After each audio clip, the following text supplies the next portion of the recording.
Okay, great, thanks. Some of the key takeaways there are that in the early transmission of the Old Testament books, the exact letter had to be in the exact same spot on each page. It's not like, I say to Wendy, "Oh, jot this down for me," and I give her I give her a message, and she writes it down or whatever. It's letter for letter in the exact spot. In fact, people who truly knew their Torah could put a pen through a part of the Old Testament and know what the letter was based on how far down it went, because they had memorized the entire Old Testament with such the people who translated, that is, obviously not the guy who sold pot shards or whatever. Well, they didn't sell pot shards. Well, the guy who sold pots that later became shards.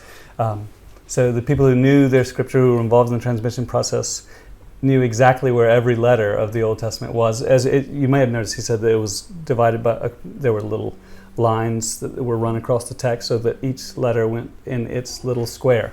All right, so that's that. Can you go on to the next video? He'll go into a little bit more detail. Non-Christian. Do they have any of those original ones now? Of the ancient Hebrew ones? Yeah. That's a good question, and the answer is no, for a surprisingly good reason.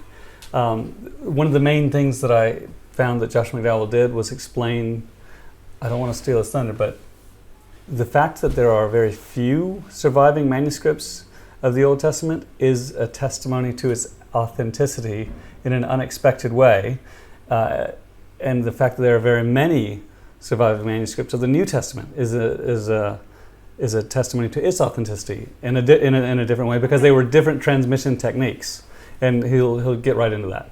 So good question. It's already answered.